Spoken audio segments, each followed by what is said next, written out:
To watch these important lessons, subscribe to DP Education's YouTube channel right now. Click on the bell icon to stay updated on the latest lessons. Sri Lanka's largest free online school, DP Education. So my dear children, in the earlier chapter we discussed about the MCQ questions and another type of a question which regarding the nanotechnology. Now we are going to discuss about essay type questions within this chapter. Okay, so you are given with several questions here. So here you need to write down the correct answer. So explain what is called as nanotechnology. So you know that nanotechnology is the technology or the science where we going to investigate about materials under the nanoscale of 1 to 100 nanometers. So we can write the answer. It investigates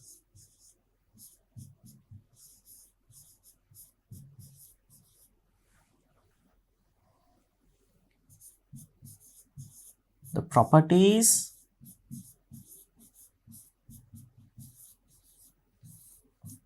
of matter and how to utilize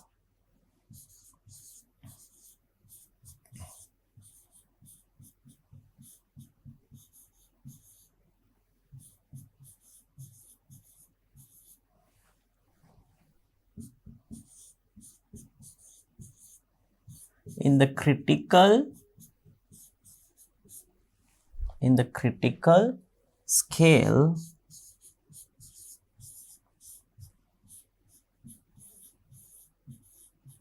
(1 to 100 nanometers).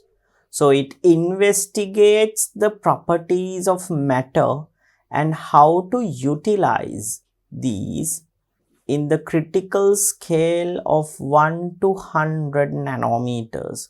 This is what do you mean by the nanotechnology. We're going to investigate and we're going to utilize the properties of matter in the critical scale of 1 to 100 nanometers. Next one, who was the first scientist to introduce the nano concept? So the nano concept was first introduced by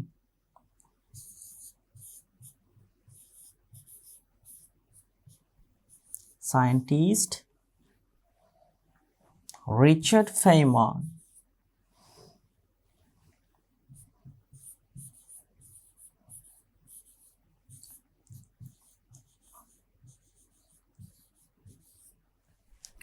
Scientist Richard Feynman was the first person to introduce about the nano concept by using the speech which he gave during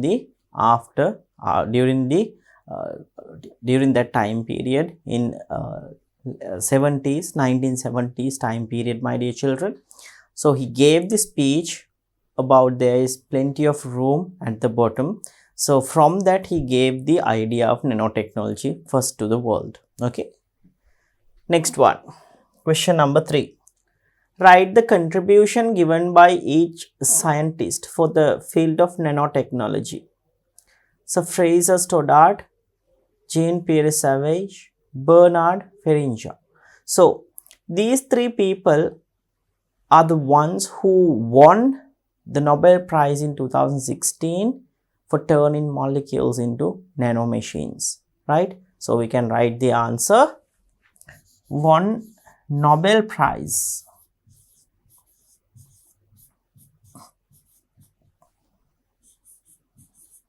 Won Nobel Prize due to changing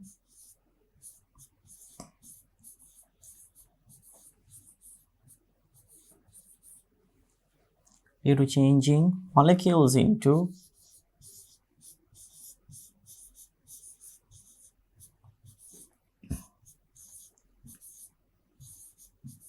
nanomachines.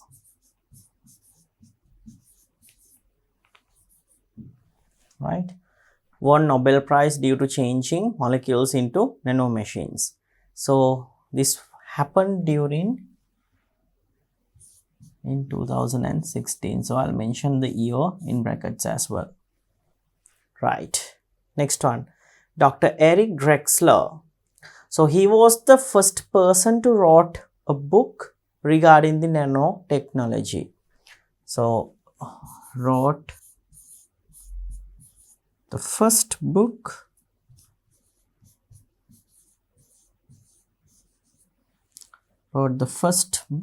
regarding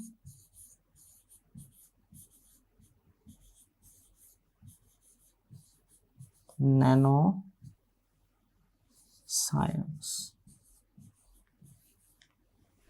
Wrote the first book regarding nanoscience, Eric Drexler. Professor Norio Taniguchi. So he was the person who named this field as the nanotechnology. Okay, so name the field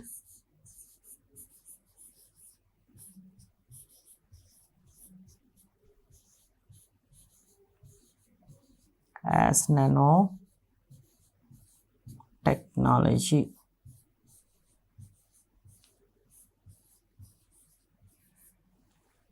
Right? Name the field as nanotechnology. Mr. Andrei Game and Konstantin Nuzulov. So the two people who removed a layer of graphene for the first time. Right? Then you can write the answer. Removed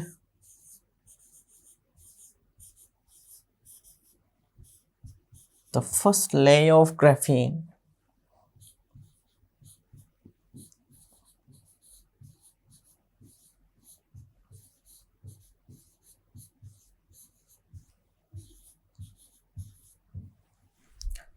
So, Sir Fraser Stoddart, Jean Pierre Savage and Bernard Ferincher won the Nobel Prize in 2016 due to change in molecules into nanomachines, my dear children. Dr. Eric Drexler wrote the first book regarding the nanoscience or the nanotechnology. Professor Norio Taniguchi named the field as the nanotechnology. Then Andrew Game and Konstantin Nuzulov removed the first layer of graphene for the first time. So these are the contributions carried out by the given scientist for the field of nanotechnology. Okay, right. Question number 4. Explain the term nanometer and with calculations show the relationship between nanometer and meter. So nanometer means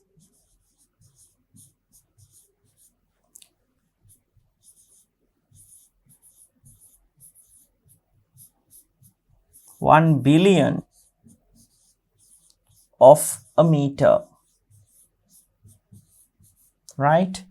Nanometer is 1 billionth of a meter. So when you go for the calculations, 1 nanometer is equal to 1 over 1 billion. That means remember 9 zeros, 1 and 9 zeros of a meter, which means 1 nanometer is equal to 10 to the power negative 9 in meters, right? 10 to the power negative 9 in meters, 1 nanometer. Next one, show the symbol used to indicate nanometer. Very simple, my dear children. Simple N, capital M, nanometer. Okay.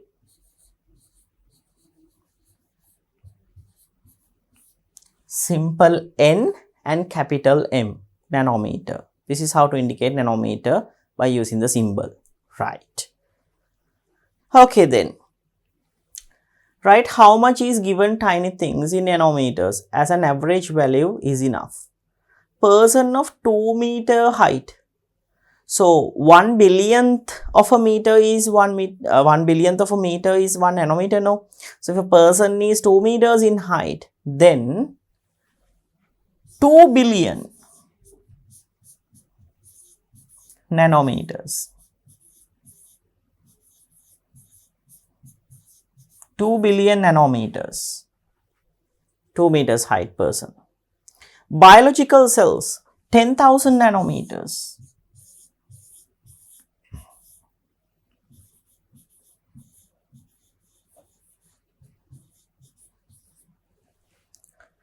10,000 nanometers. DNA molecules 2.5 nanometers.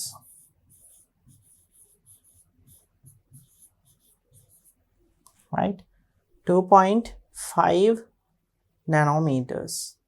Next one, a pinhead. Now a pinhead is around 1 million nanometers. 1 million nanometers.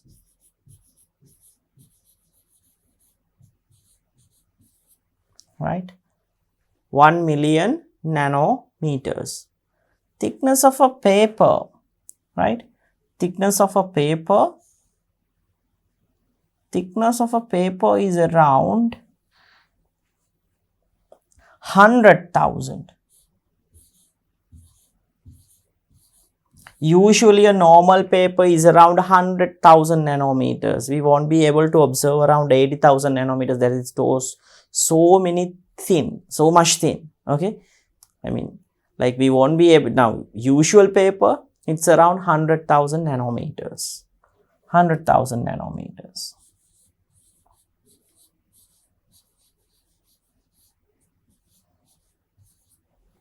Right, 100,000 nanometers. So person of 2 meters height, 2 billion nanometers. Biological cells 10,000 nanometers. DNA molecule 2.5 nanometers. Pinhead 1 million nanometers. Thickness of a paper 100,000 nanometers. Okay, then the next question, my dear children, question number 6. There are 2 parts in it. We'll see the first one first. Right, 5 things that lotus effect naturally occurs.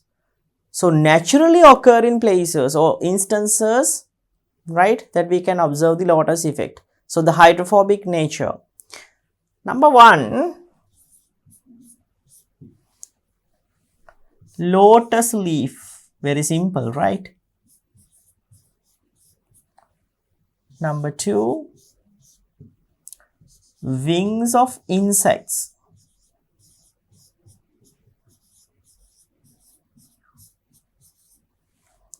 Number 3, wings of dragonfly. Number 4, haberala leaf.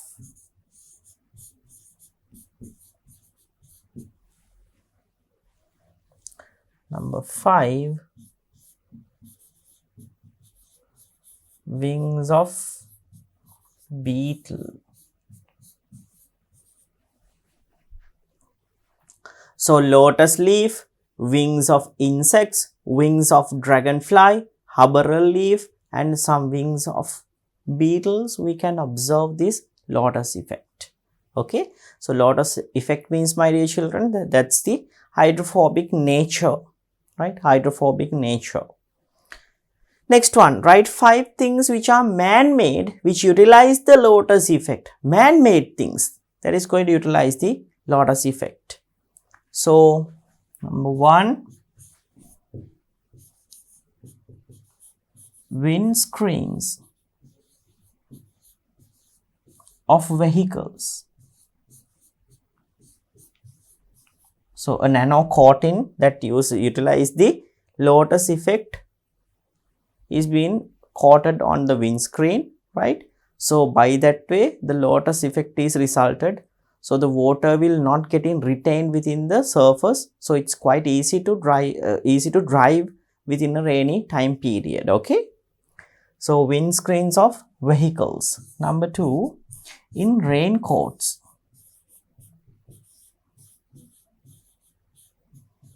In making raincoats, we utilize the lotus effect. Number 3,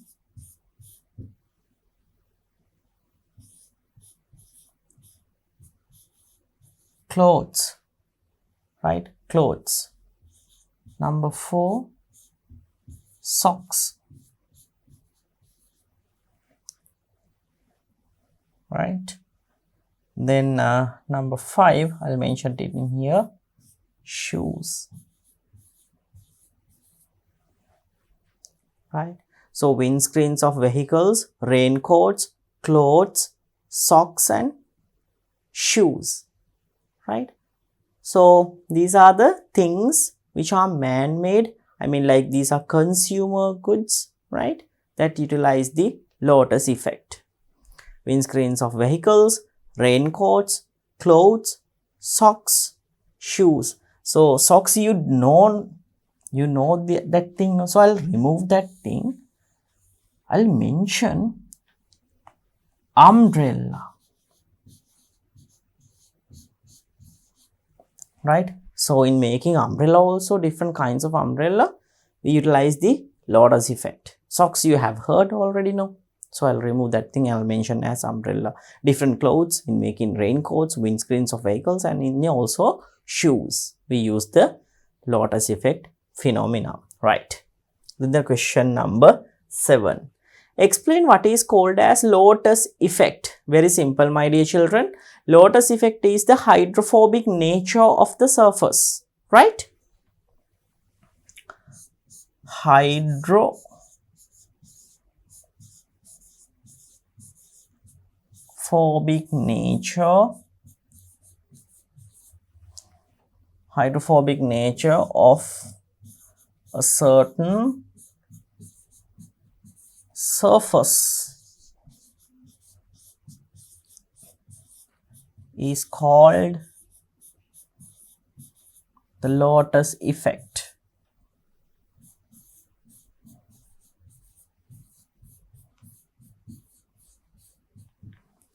So when you take a certain surface, if that surface is having a hydrophobic nature, that means water resistive nature.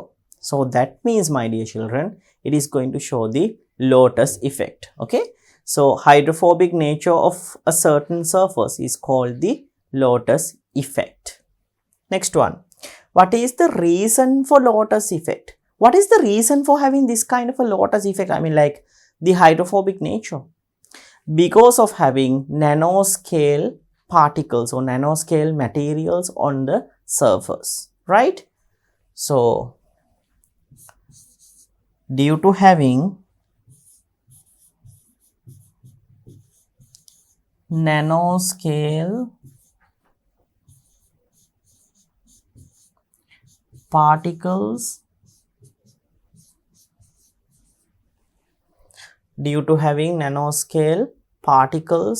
on the surface,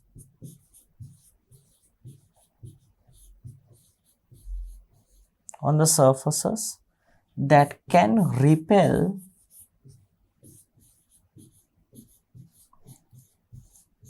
water molecules.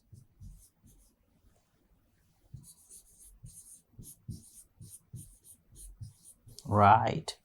So due to having nanoscale particles on the surfaces that can repel water molecules. So due to having nanoscale particles, these things are nanoscale particles, okay, and these particles are placed on the surface, okay. So the other thing is that these nanoscale particles placed on the surface of a certain, surface of a certain material, like the lotus leaf, right? So these nanoparticles has the ability to repel water molecules, okay. So that ability is referred as the lotus effect. So this is the reason for having that lotus effect, my dear children, okay. Then the next question. Explain 2 critical facts of nanoparticles. 2 critical facts of nanoparticles. That means why these things are this much important. What is the reason? What is the point of using nanoparticles? Critical facts. Number 1.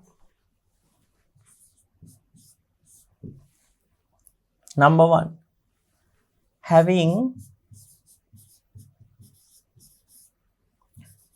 very high reactivity.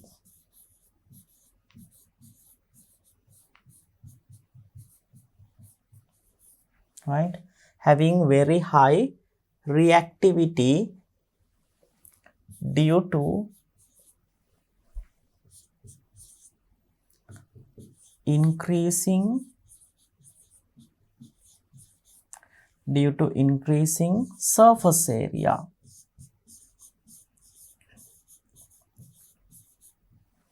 Right? Having very high reactivity due to increasing surface area. Number 2, having special physical and chemical properties.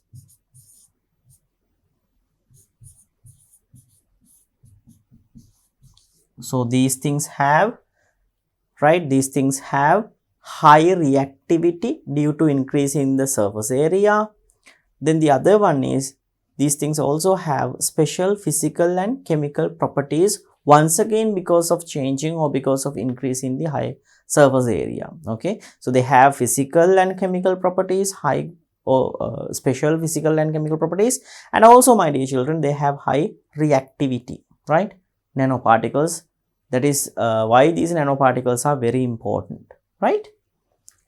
Provide 3 examples for the above in 9th question. 3 examples. So, number 1, chemically inert.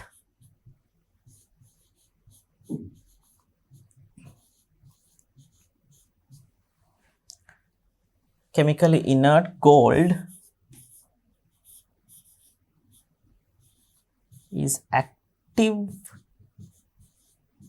in nanoscale, or else we can mention as is reactive.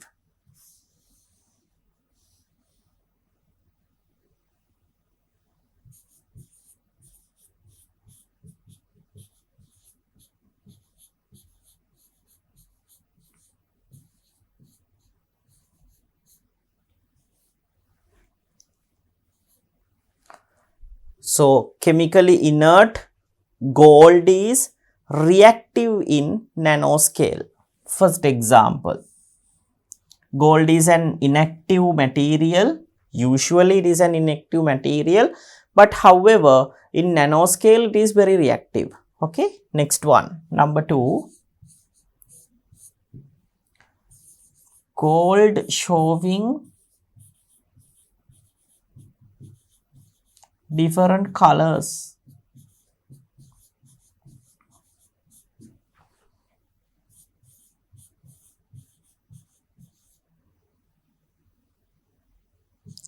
in nanoscale, right? So, gold showing different colors in nanoscale. Next one, number 3, copper is transparent in nanoscale.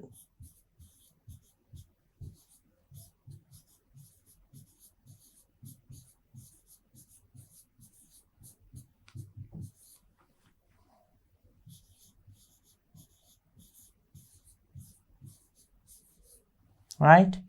So, chemically inert gold is reactive in nanoscale, gold showing different colors in nanoscale, then copper is transparent in nanoscale. These are the examples for that odd and reactivity change because of these special reasons that can be observed within nanoparticles, my dear children.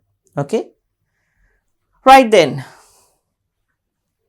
Next question, question number 11. What is the main reason for the odd behavior of nanoparticles? The main reason, they are asking about the main reason. So, the main reason is, my dear children, due to increase in the surface area. That's the main reason. So, due to increase in, right, due to increase in surface area of particles. So, due to increasing surface area of particles, we can observe odd behaviors in nanoparticles, my dear children. Next one. With an example, show how the volume/area VNA ratio change when dividing into small pieces. Use a wooden cube of 2 centimeters length and cut it to have cubes of 1 centimeter. We did this thing. Can you remember when we are discussing the theoretical parts? I divide it and show it to you. How does the volume and how does the area is going to change? Okay, so we'll redo it once more within the question here to show the volume and the area ratio. Okay, so I'll take the slide somewhat up, my dear children.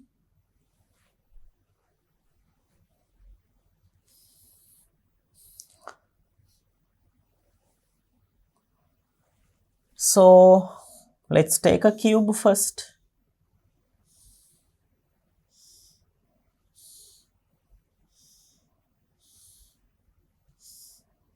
So let's imagine that this is the cube that has a side length of 2 centimeters each.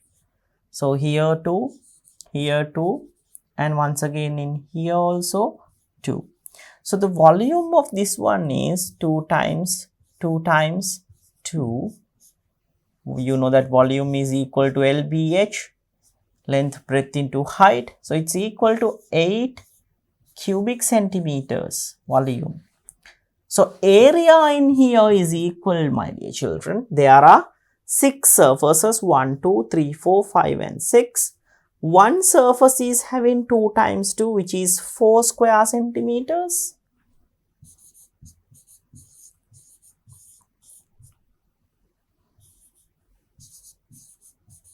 Area of a surface, multiplication 6.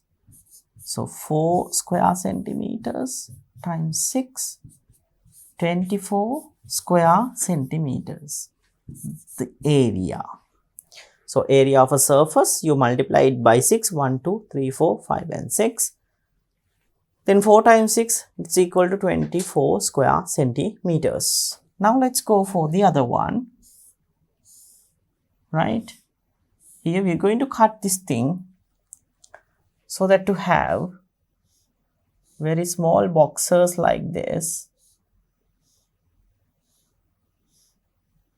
So here within this box, my dear children, length of a side is equal to 1 centimeter each. 1 centimeter each. 1 centimeter each.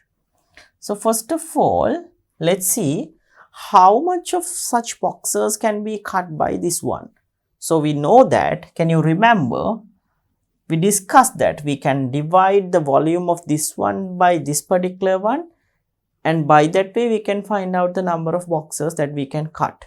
So here volume is 8, we'll find out the volume of this one. V is equal to LVH, length, breadth into height. So 1 times 1 times 1 cubic centimeters, which means, my dear children, we can cut 8 of these small boxes. 8 over 1 is equal to 8. So now let's find out the area. So area is equal to, right? So one particular box is having 1 cubic centimeter. As there are 8, the total volume equal 1 into 8, 8 cubic centimeters. So there is no change in the volume. Can you see that? However, the area is getting changed. Let's calculate the area now. So area equal area of a cube. First of all, we'll find out area of a cube. Okay. So area of a cube is equal area of a surface times 6, as there are 6 surfaces. See, So area of one surface is equal to 1 times 1 square centimeters. So as there are 6 surfaces, right, you multiply this one by again 6. So it is equal to 6 square centimeters. Now total area,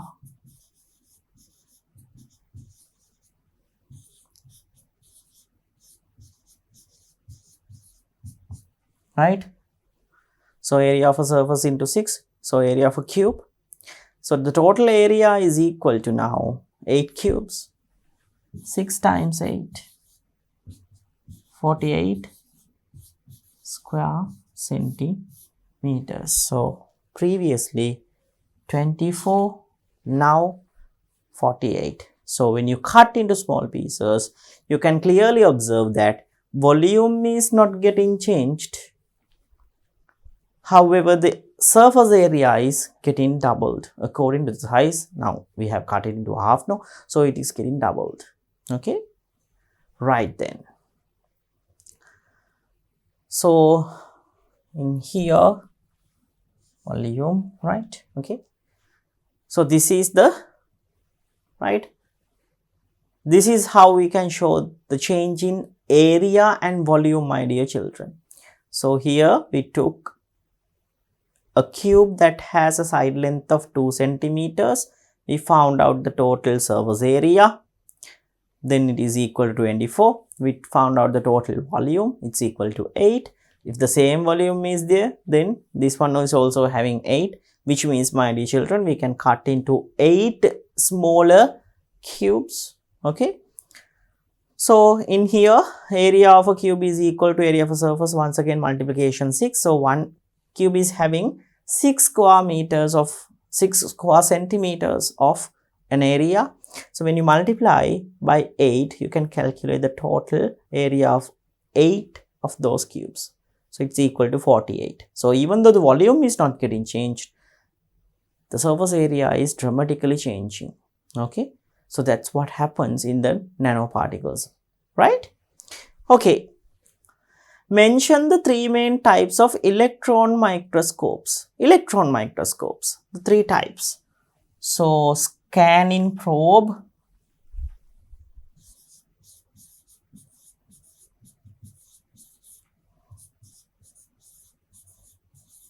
next one,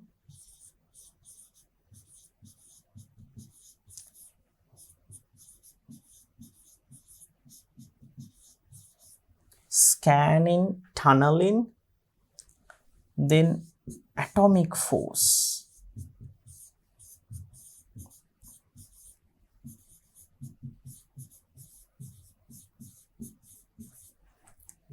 Right?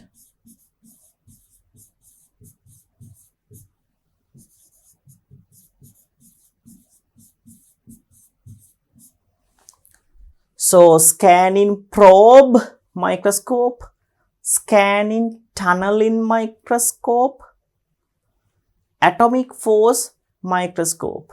So these are the 3 main types of electron microscopes, right? Electron microscopes that given in your syllabus, right? Scanning probe microscope, scanning tunneling microscope, and atomic force microscope, right? Okay.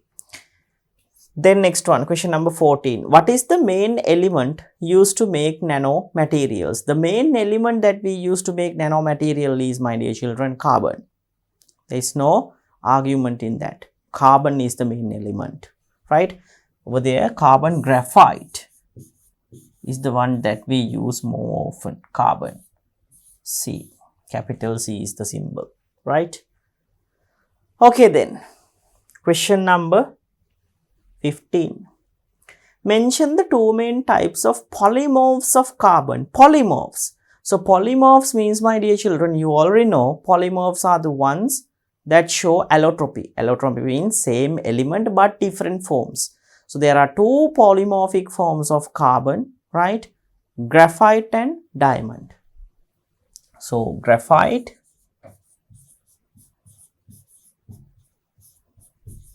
Number 1, number 2, diamond.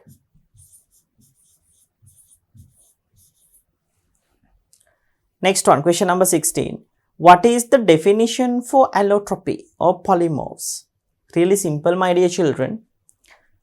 Same element but in different forms. Materials which are made up of same element but available in the environment as different forms, right? So we can write the answer.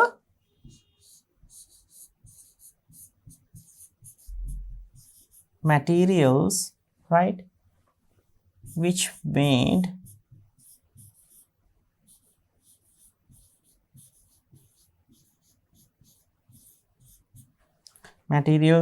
up of same element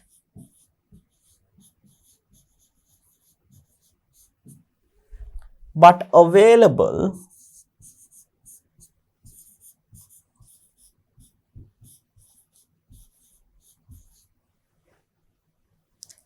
in different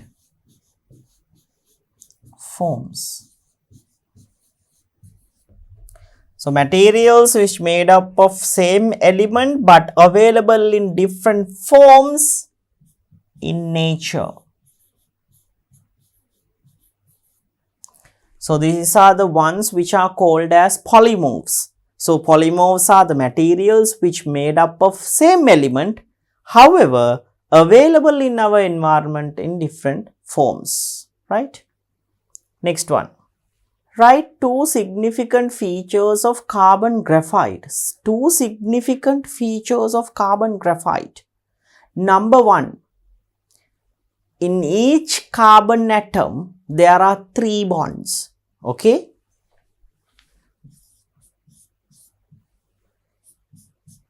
In each carbon atom,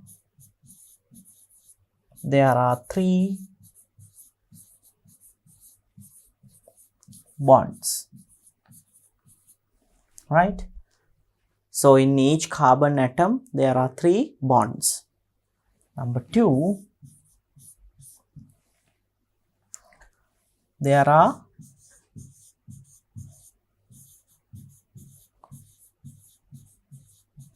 several layers. These layers are specially called as graphene layers.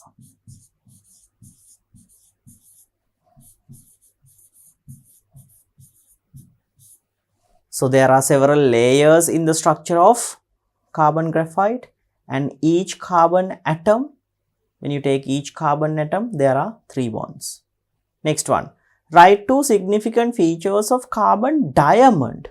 So when you take diamond, you have to write down 2 significant features. So 2 significant features of carbon diamond. Number 1, previously in each atom there were only 3 bonds, no, but in diamond there are 4. So each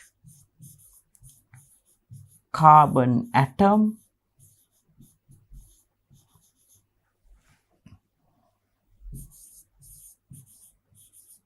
bonds with 4 nearby carbon atoms.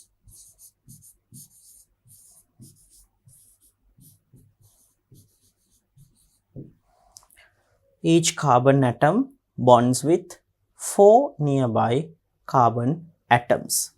Second one, hardest naturally occurring substance. Hardest natural substance. So significant features of carbon diamond. Each carbon atom bonds with 4 nearby carbon atoms. It is the hardest natural substance in the world. Okay, hardest natural substance in the world. And also it has high density, and also, my dear children, it has high refractive index, therefore it has a good glitterness. Like that way there are several properties. Okay, right. Next one, question number 19. Write 3 applications of graphite. 3 applications of graphite. Okay, graphite, not graphene but graphite. So we'll write down applications of graphite. Number 1, making grease, oil,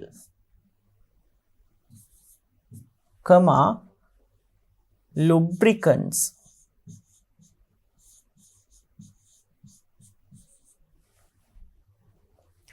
making grease, oils, lubricants. Number 2,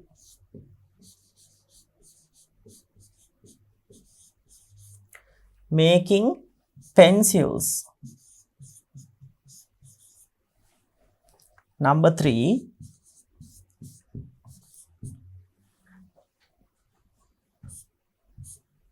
in making electrodes.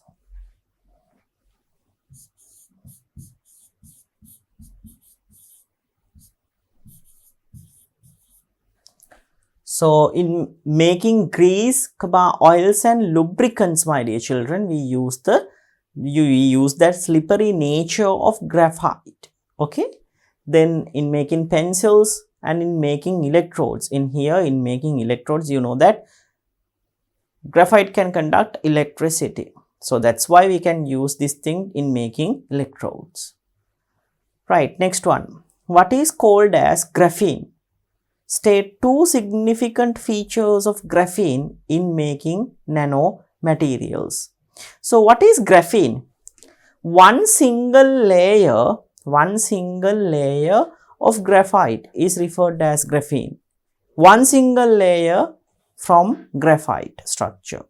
Okay, so one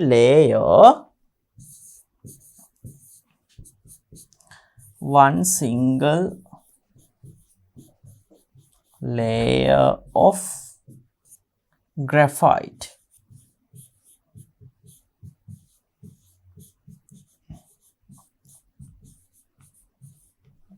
So one single layer of graphite structure is referred as a graphene layer.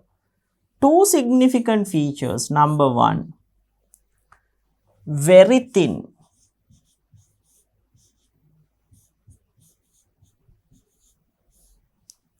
About 0.5 nanometers, but very strong.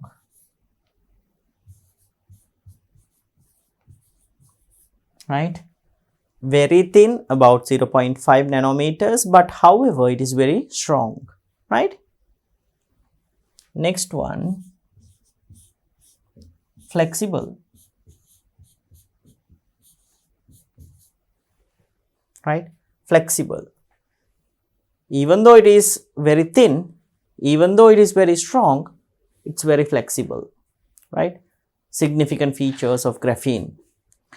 So my dear children, one single layer of graphite structure is called as graphene. So graphene has very thin, like 0.0 nanometer of a thickness, but however graphene is very strong and also it is very flexible too. So therefore more often used it in nanomaterials. Okay, next one. Write 2 main types of carbon nanotubes. Carbon nanotubes, very simple, my dear children. Single wall carbon nanotubes.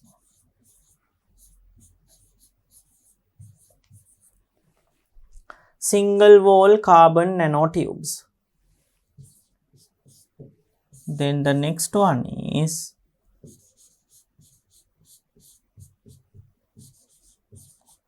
multi-wall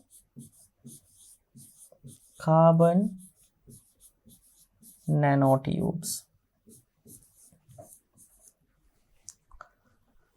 single wall carbon nanotubes and multi-wall carbon nanotubes. Next one. Write other two examples for carbon nanomaterials with a use each.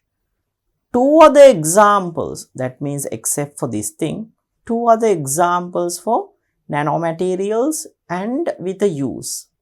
Okay. So, number one, fullerene.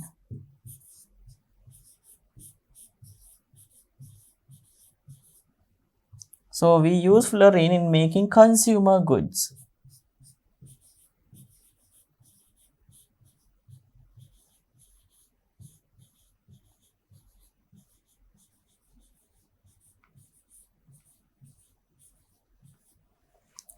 In making consumer goods, we use fullerene. Then next one, number two, active carbon.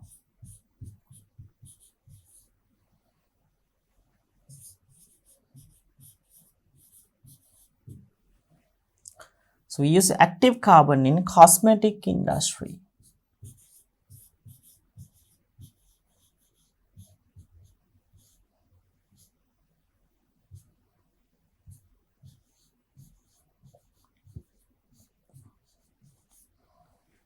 Right. So, fullerene, we use this thing in making consumer goods, and active carbon in cosmetic industry.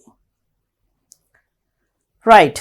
So, two other forms of carbon nanomaterials with a use each. Okay. Right then, question number 23.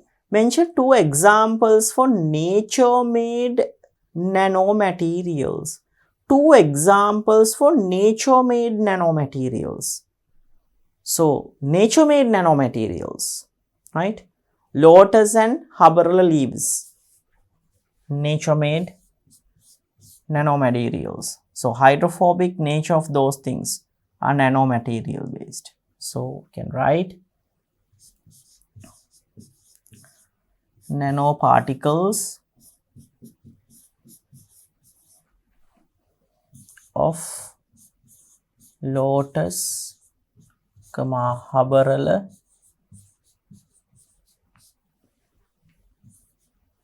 leaves. Number two, organelles.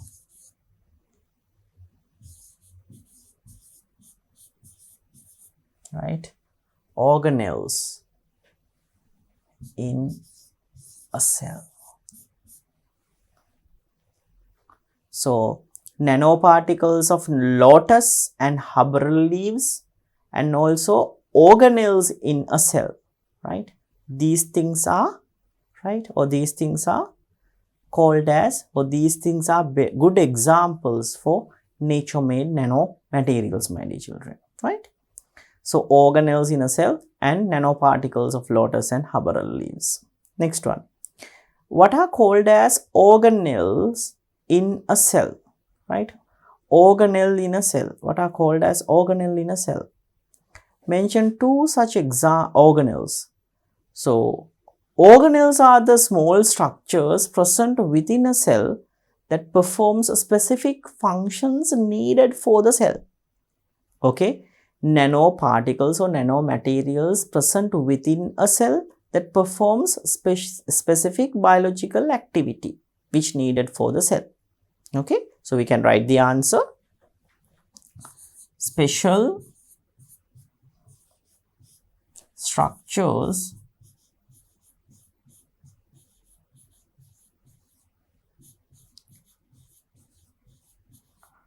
present in the cell, special structures present in the cell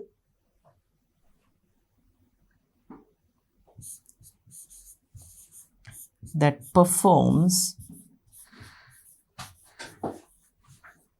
right, special structures present in the cell that performs special functions.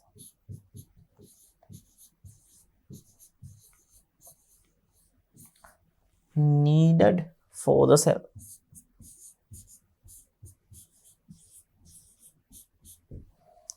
So special structures present in the cell that performs special functions needed for the cell.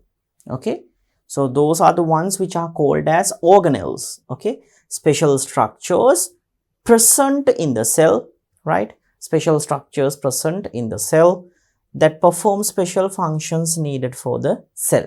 Okay, so question number 25. Before that, the question next one is asking, mention two such organelles. So we have write down two such organelles, two examples for this thing. So we know that organelles are the special structures present in the cell that performs special functions needed for the body. Then two examples. So I'll use a different color to write down two examples. Nucleus. Nucleus is the brain of the cell. It is the one which controls all metabolic activities inside a cell. Okay, nucleus. So nucleus, that is an organelle present within a cell. Next one, ribosome.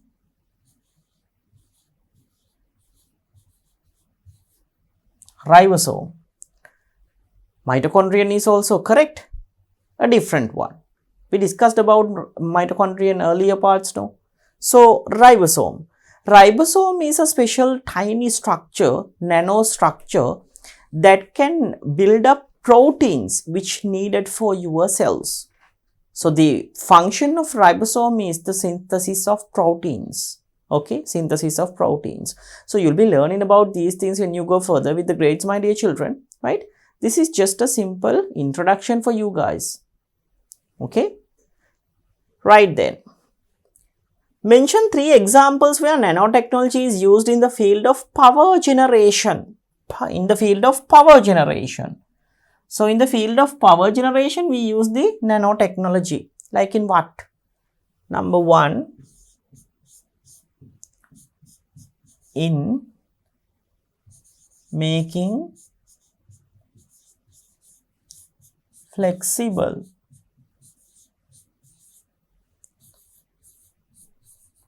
solar panels. In making flexible solar panels. Then in making batteries.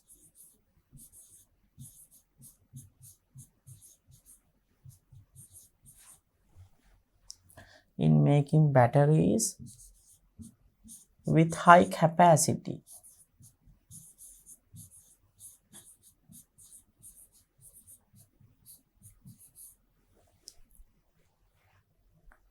Then in making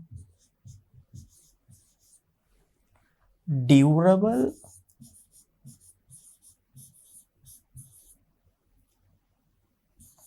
solar cells, panels. So in making flexible solar panels, we use the nanotechnology, and in making batteries with high capacity, we use the nanotechnology, my dear children. Then in making durable solar cells and panels, we can use the nanotechnology. Okay, right. Next one, mention three examples where nanotechnology is used in the field of electronic science. Electronic science. Right. Number one, in making efficient transistors.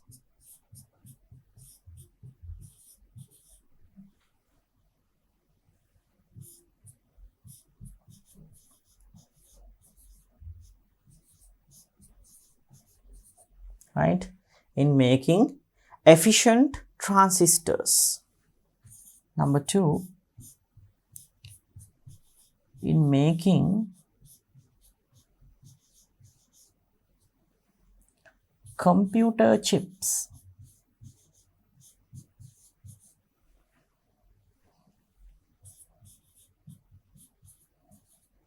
right, like microprocessors. Okay, in making computer chips, I'll put as microprocessors.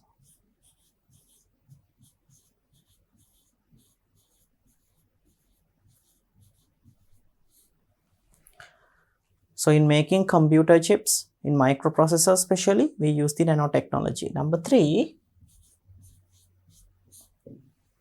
in making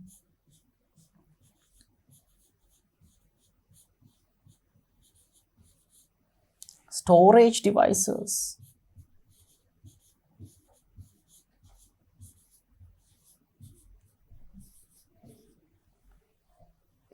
In making storage devices. So storage devices means, memory chips, like that way. So I'll mention as memory chips.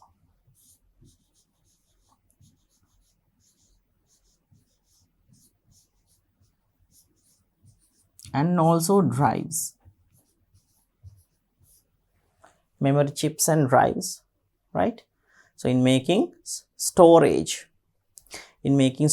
devices like memory chips and drives, and also in making computer chips like the microprocessors, then in making efficient transistors we use the nanotechnology. So all of these things are related to the electronic science, my dear children. Okay, next one. Mention 3 examples where nanotechnology is used in the field of transport. Okay, number 1, in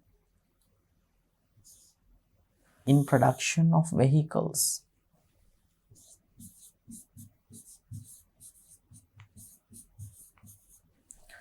In production of vehicles, we use the nanotechnology, right? Different vehicles. Number 2,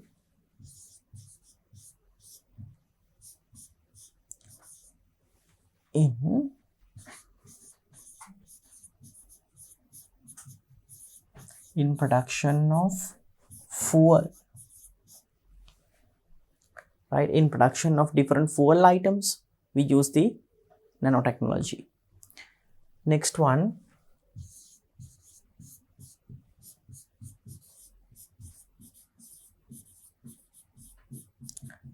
in production of efficient vehicle engines.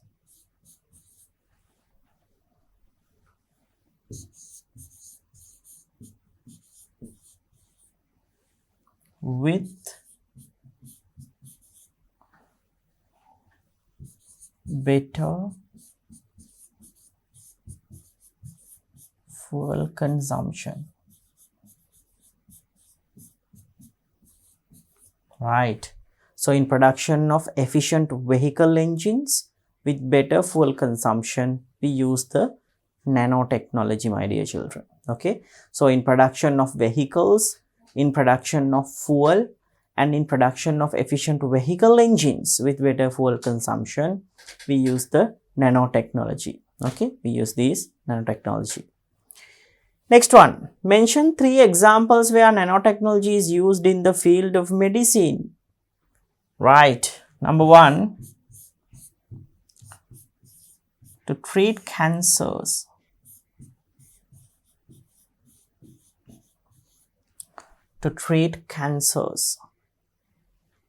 Number 2,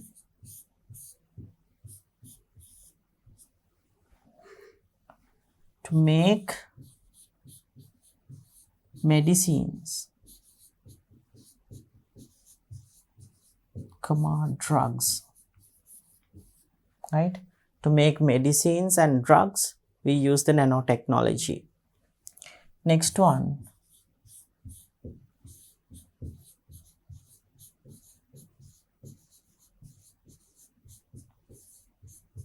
development of vaccines.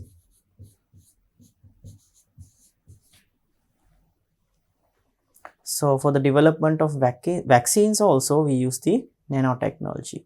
So to treat cancers, to make medicines, drugs, and for the development of vaccines, we use the nanotechnology, my dear children. Okay. Then the next question number 29. Mention 5 consumer goods produced using nanotechnology. Mention a specialty of those as well. Right. Sports items.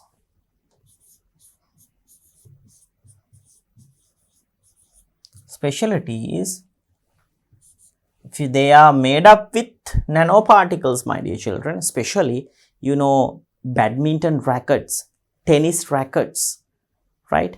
These things are enriched with, or these things are empowered with nanoparticles in order to be lightweight, because it's very flexible and easy to, maneuver these things if those things are lightweight.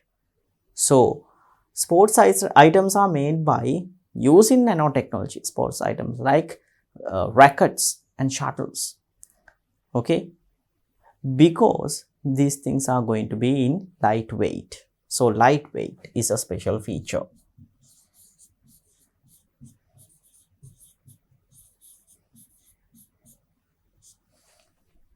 Lightweight. Next one, number 2, clothes. Hydrophobic nature, right?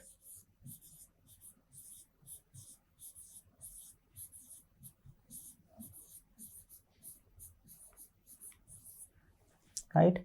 Hydrophobic nature. Next one, number 3.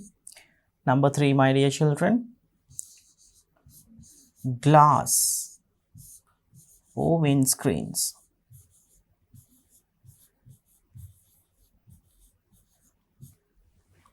Self-cleaning ability because of the hydrophobic nature, right?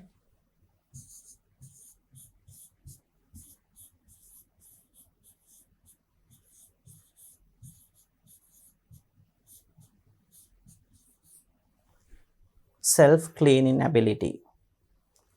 Next one, number 4, solar panels.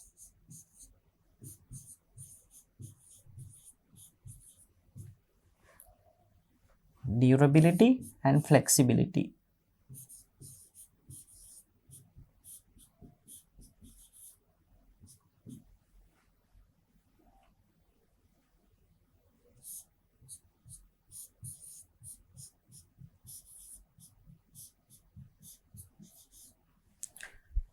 Durability and flexibility.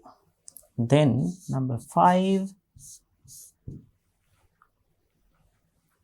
computers.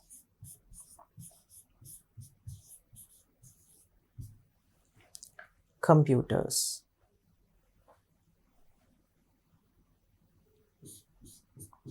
Higher speed in data processing.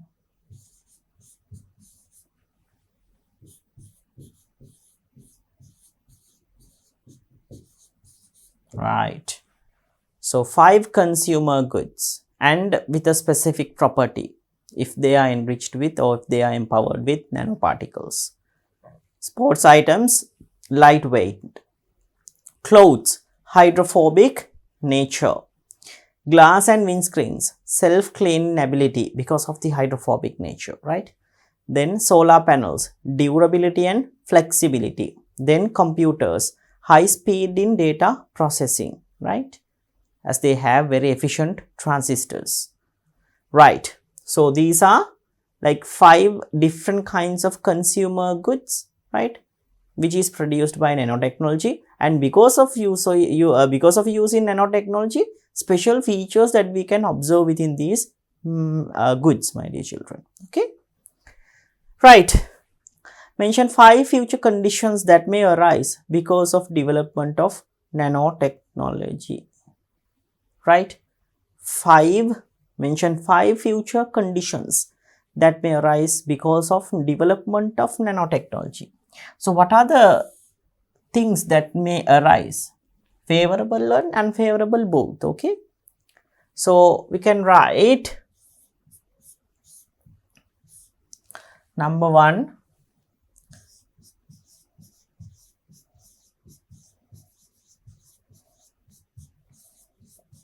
development of advanced technology.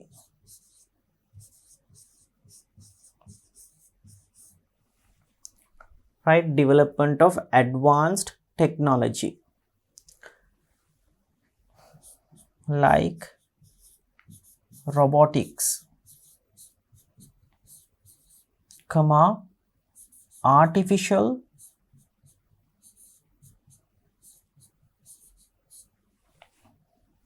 intelligence,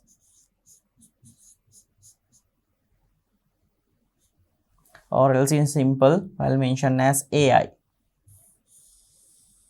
It's very simple, no? Right. So development of advanced technology like robotics, AI, artificial intelligence. Number 2,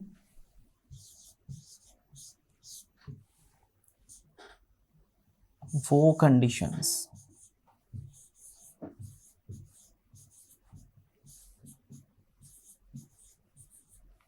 between countries. So there can be unfavorable things as well. So war conditions between countries. Next one,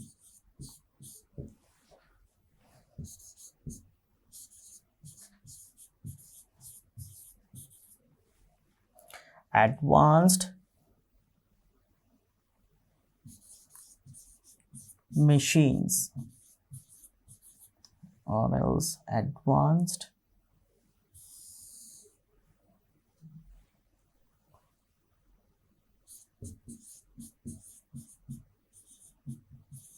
televisions, computers with advanced 3D technology.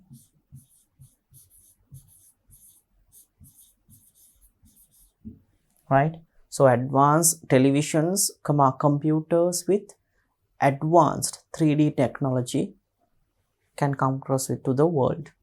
Okay, so by that way, my dear children, sometimes we might get addicted to these things and will ignore about the real world. Okay, next one, number 4, social, mental problems.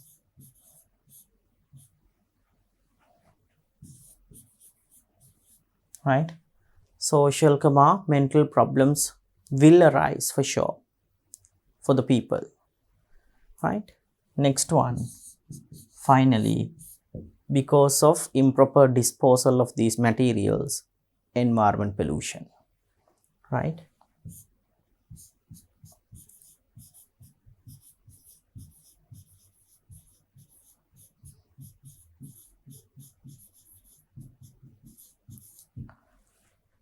environment pollution. So development of advanced technology like robotics and AI, war conditions between countries, then advanced televisions, computers with advanced 3D technology, then social and mental problems, then environment pollution, my dear children. So these are some future conditions that may arise because of the development of nanotechnology.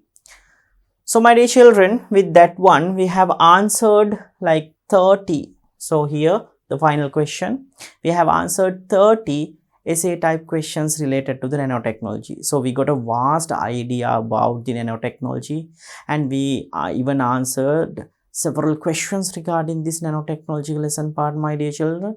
So I hope that you got a good knowledge about the lesson part and also the questions related to the lesson. So with that one, my dear children, I'm going to finish up this chapter and I'm going to finish up the lesson also. Right, So in another day, we'll meet up with the next lesson, the next chapter, and we'll discuss in the same way the theoretical parts and also some questions related to that lesson as well. So till then, it's time to say goodbye. To watch these important lessons, subscribe to DP Education's YouTube channel right now. Click on the bell icon to stay updated on the latest lessons. Sri Lanka's largest free online school, DP Education.